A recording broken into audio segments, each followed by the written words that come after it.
Welcome to Donmar TV News Channel. Okay. Good day sa inyong lahat, sa mga OFWs at sa mga audience ko dito sa Pilipinas.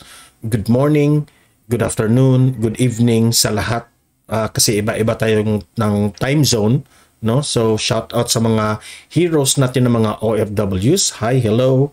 And sa mga audience ko dito sa Pilipinas, shout out rin sa inyo, Luzon, Visayas at Mindanao. Okay. May matindi tayong pag-uusapan ngayon. Susuplakin natin yung mga peking balita, no? May balita kasi itong si Presidente Bongbong Marcos at itong si Vice President Inday Sara Duterte, no? Dalawa ang topic na pag-uusapan natin ngayon. Ito'y tungkol sa ito raw si Vice President Inday Sara Duterte ay araw-araw raw gumagamit ng chopper o helicopter sa pag-uwi niya sa Davao. Okay? Para raw inabuso ni Vice President Inday Sara ang paggamit ng chopper. Okay? So yan, susuplakin natin yan. Isa yan, marami kasing bumabatikos sa kanya na nag-abuso raw siya. Okay? Yan ang isa nating pag-uusapan. Pangalawa nating pag-uusapan ay ito ngang si Presidente Bongbong Marcos sa Tony Talks. Sinagot ni Presidente Bongbong Marcos ang tanong kung payag ba siya na yung NAIA, okay? NAIA Airport ay baguhin yung pangalan. Okay, sinagot 'yan ni Presidente Bongbong Marcos at 'yan ang ating alamin. Okay? At magko-komentaryo tayo diyan. Pero bago natin 'yan itatalakay itong topic natin na sa ating presidente at vice presidente, importante na i-like at i-share itong video na ito sa ating mga Facebook at YouTube. Okay? Sabay-sabay tayong mag-like and share para kakalat ito sa taong bayan. Ready? 1, 2, 3, go! Okay? Naka-like and share na lahat. Very good. And also itong Donmar TV sa ating Facebook at YouTube, i-follow at i-subscribe ninyo para lagi kayong updated dito sa ating Marcos administration at Duterte bilang Vice Presidente. Okay? Sabay-sabay tayong mag-follow and subscribe. Ready? Sa ating Facebook at YouTube, 1, 2, 3, go! Okay? Naka-follow and subscribe na lahat? Very good. So, before natin itong itatalakay, gusto ko rin magpapasalamat dito sa mga nagbigay ng stars. Hindi ko na nailagay dito kay Ate Ehe Closen. Maraming salamat sa laging panonood dito sa ating balita.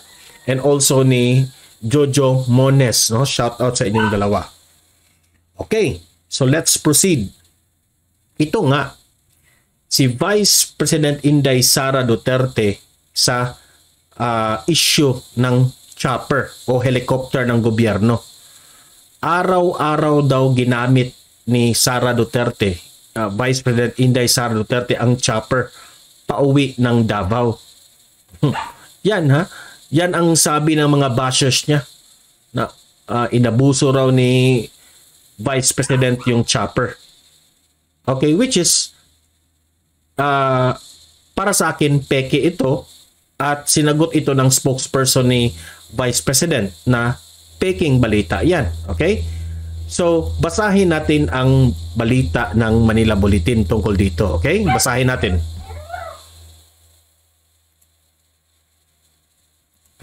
Ayan. Manila Bulletin 36 minutes ago. Okay? So, ayun lang ito. So, social media is about, wait mo na ha, social media is a buzz about Vice President Sara Duterte's supposed use of a government helicopter to get home to her children at night. But the office of the Vice President on Wednesday, September 14, said the reports are fake news and that the official has always been protective of government resources. Okay? So yan ang nasa balita ng Manila Bulletin. Okay.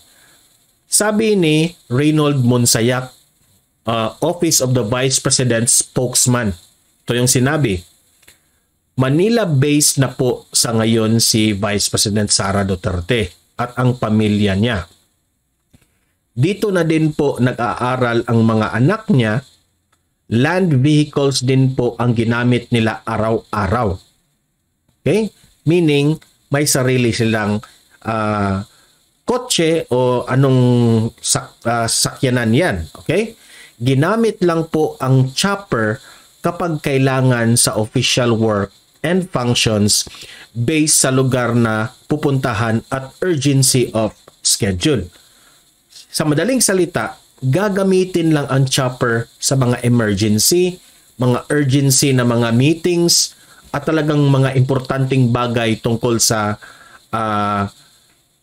mga government works. Okay? Hindi ginagamit, let me clarify, hindi ginagamit ni Vice President Inday Sara Duterte ang chopper para uuwi sa Davao. Okay? Yan ang, hindi ako nagsabi niyan, si Reynold Monsayak ang kanyang spokesman. Okay?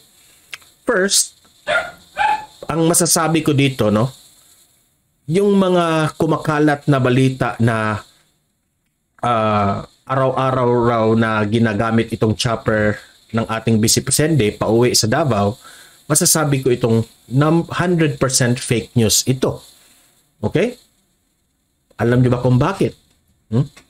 Ang mga, kung sa mga hindi pa medyo nalalaman nyo yung ugali ng mga Duterte, no? Ang mga Duterte, mga kaibigan, grabe ang delikadesa niyan, no? Grabe niya when it comes to yung government na mga yung mga galaw ng gobyerno, grabe ang delikadesa ng mga Duterte. Vice President Inday Sara Duterte, mana yan sa kanyang tatay, no? As much as possible, hindi gagasto ng pera ng gobyerno o ng taong bayan yan. Itong mga Duterte. Ito yung mga ugali ng mga Duterte. As much as possible, ha? Hindi sila gagalaw ng pera ng bayan sa kanilang sariling pang-interest o sariling mga galaw. No? Sa mga nagpakalat nito na sabi nyo, nag-aabuso itong si Vice President Inday Sara Duterte, no? Alam namin ang layunin ninyo. Bakit nyo pinakalat yung fake news na yan na umabuso itong gumagamit ng chopper? Layunin nyo lang ay siraan yung ating Vice President.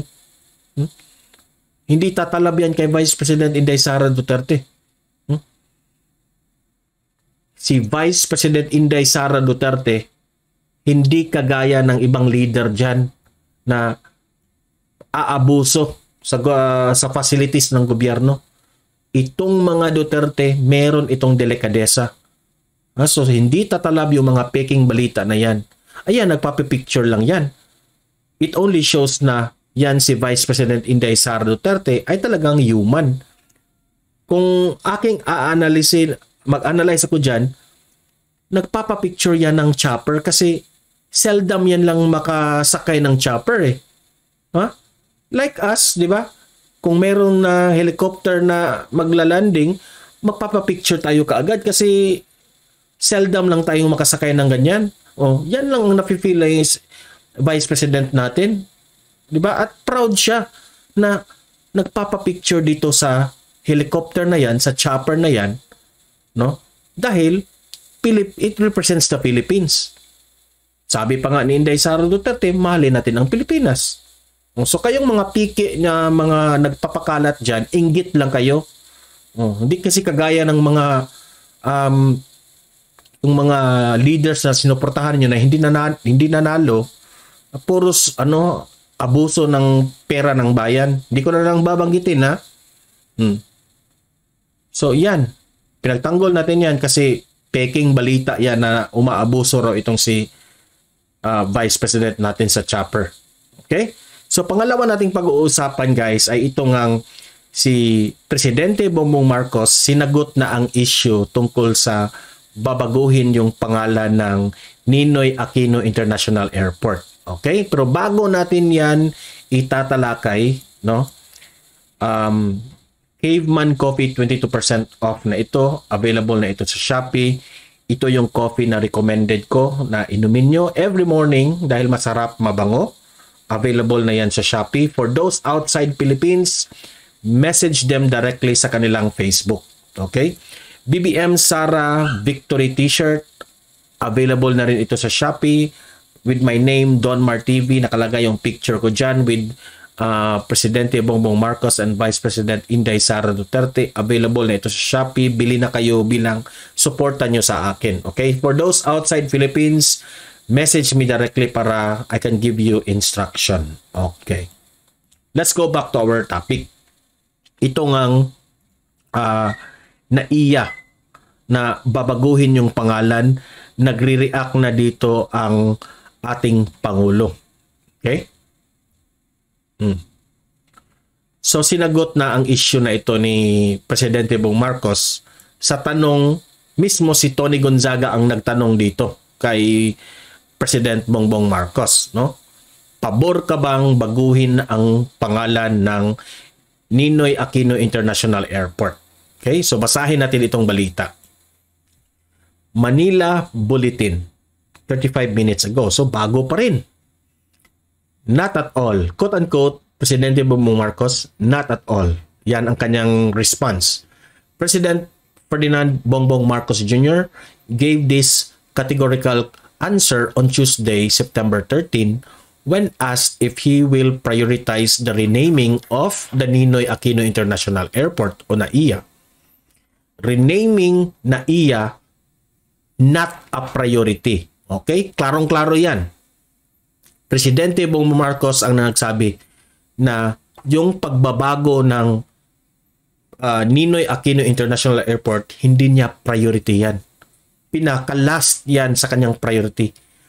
No? Not a priority, says Marcos. Okay, ito yung mga quote-unquote sinabi niya. When people want to rename the airport and if we get public support for it, yes, just go ahead. If not, then no. Sa madaling salita, no? Taong bayan pa rin ang kanyang susundin. Kung babaguhin yan ng taong bayan, kung gusto ng taong bayan, then okay siya.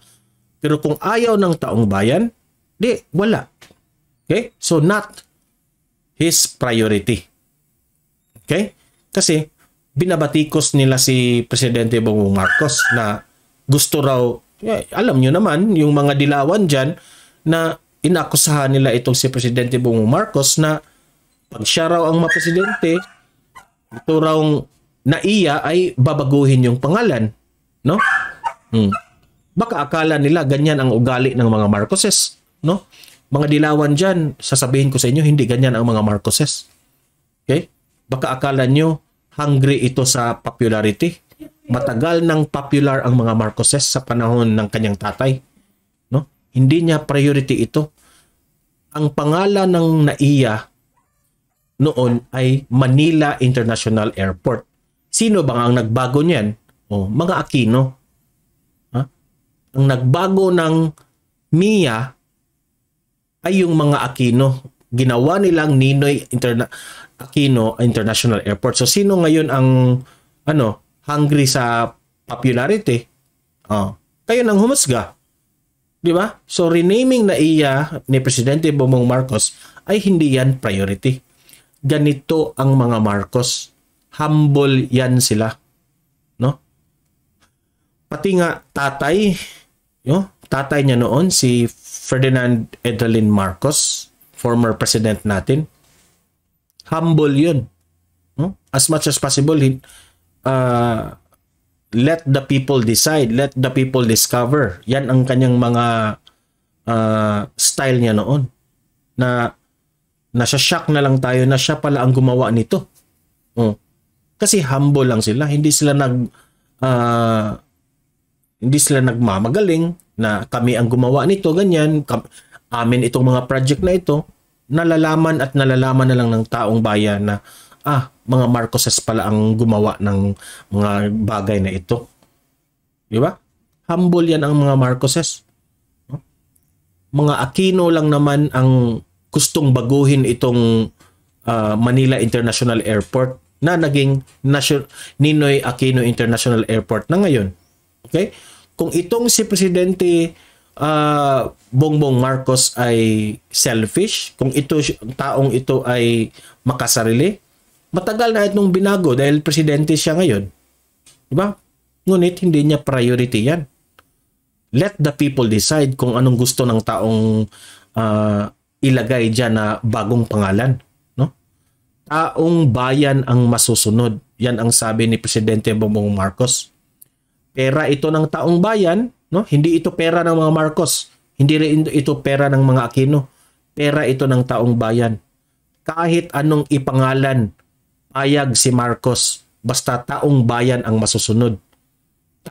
Taong bayan ang magbigay ng pangalan dyan kung anong gusto nilang pangalan na ibigay. Kung gusto nyong ibigay dyan, Donmar TV International Airport, pwede. Kung gusto ng mga taong bayan. Di ba? So, taong bayan, yan ang main thought sa sinabi ni Presidente Bongbong Marcos. Tao ang masusunod kung anong pangalan ang ibigay sa NAIA kung gustong baguhin. Pero sa ngayon, wala siyang interest dito na pag-usapan itong NAIA. Okay? Kung babaguhin man yan, no? Hindi naman yan ikauunlad ng ating bansa kung babago ang pangalan dito. Kahit ipangalan pa yan ng the most beautiful international airport in the world. Kahit ganun pa yung pangalan, kahit ipangalan pa yan sa mga santo na mga pinakamagaling dyan, hindi uunlad ang bayan. No? Nasa atin pa rin taong bayan ang solusyon kung tayo ay uunlad bilang isang Pilipino. No? Last priority ito ni Presidente Bongbong Marcos. Okay? Klarong-klaro yan. Kasi baka akala nyo na hungry ito sa popularity itong ating presidente. No? Baka yung mga dilawan dyan, yung mga leaders niyo noon, hungry kasi may pa sila. May idea pa silang baguhin ang pangalan. Sinong leader ang nagbago ng pangalan? Tanungin nga kayo mga dilawan dyan. Sino? Di yung mga leader nyo. So ayan, ha? So itong video na ito, i-like at i-share sa Facebook at sa YouTube para kakalat ito sa taong bayan. Okay? Maraming makarinig.